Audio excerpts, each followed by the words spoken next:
Hello. This is your relationship coach, Maggie. First, let me say thank you to each and every one of you who actually took time to reply to me, give me your feedback. I want you to know that I appreciate it. But I also received a message that I know it's really worth mentioning today. And that message is, many of you have expressed you continue to have challenges when it comes to how you communicate, especially with your partner.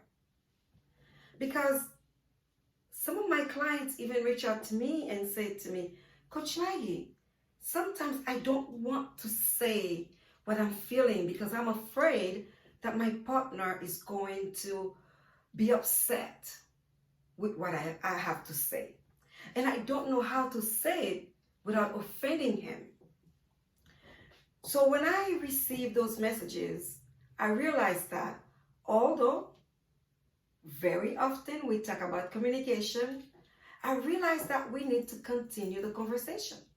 As long as we're having problems communicating in our relationships, we have to continue talking about it.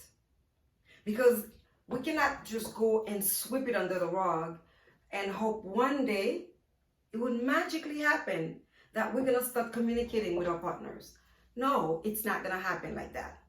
Just like everything else, we're going to use the techniques that we have. And I'm going to share those techniques with you because I know they're important. So if you guys are ready for me, take something to write, piece of paper, your pen, because I want you guys to write these things so you can remember them.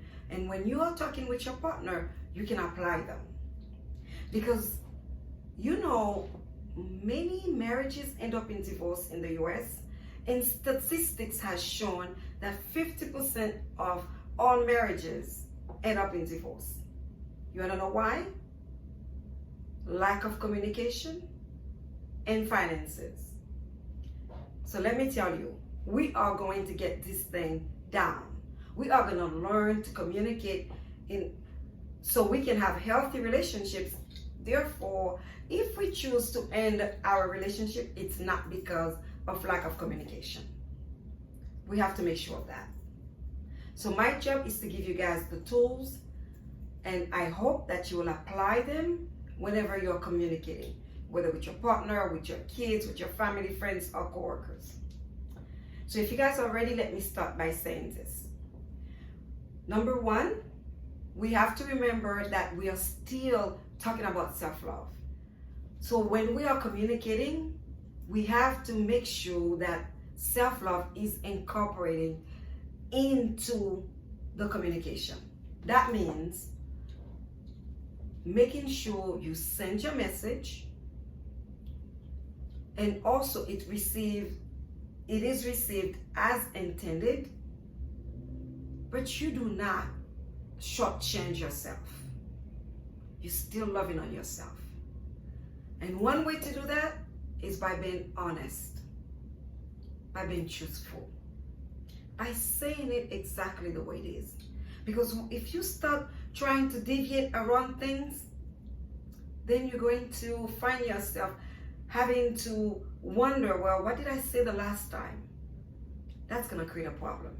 When you own your voice, you don't have to worry about that. Because the finger that you're going to point is going to be at you directly, not at anybody. So then your partner will never feel that you're pointing fingers, you're offending them, you're saying things that are wrong, because you're pointing the fingers at you directly. So one thing that you need to do will be to make sure that you use words that are not meant to denigrate your partner.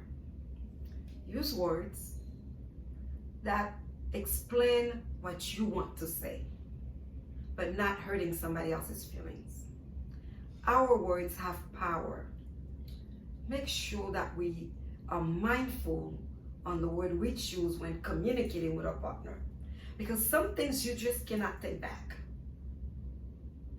So be mindful of what you're saying, of the words that are coming out of your mouth. Number one. Number two, you have to make sure that your partner can actually receive your message. And the way to do that is to be in an environment where there is no one else around you that is listening into the conversation. Because if you're talking to someone and then there's a third party, or you are around a group of people listening to what you have to say, your partner, of course, is going to be offended. Therefore, your message is not going to be received as intended. If you apply these things, I promise you, you will start seeing changes in your relationship on how you communicate with your partner. But you also have to be mindful that communication is 93% nonverbal. So the words you're saying must be in alignment with your body language. Because you don't want to say something and yet your body is saying something totally different. Because what you're not saying are more powerful than what you're saying, your partner can run with it and change the whole subject. So if you want your partner to receive your message as you intend it to be received, you have to make sure that your words are in alignment with your body language.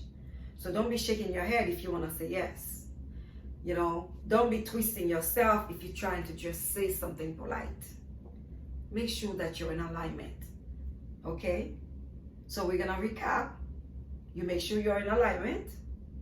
You make sure that you're in a place where there's nobody else. And you make sure that you choose words that are not offensive. You can do that. I guarantee you, you're going to see changes in your relationship. I'm looking forward to get your feedback. As usual, I'm going to tell you guys to go on my Facebook and also go on my website. I have tons of videos there for you guys. You can leave me messages, ask me questions through Messenger, or email me mkansky@owningmydestiny.com, or you can visit me at www.owningmydestiny.com. All right, guys, it's always a pleasure to make these videos for you. I'm hoping that you'll give me again your feedback, because I really do appreciate them. Remember, we have one shot at this thing called life. Our job is to enjoy every moment. Let's go enjoy your destiny.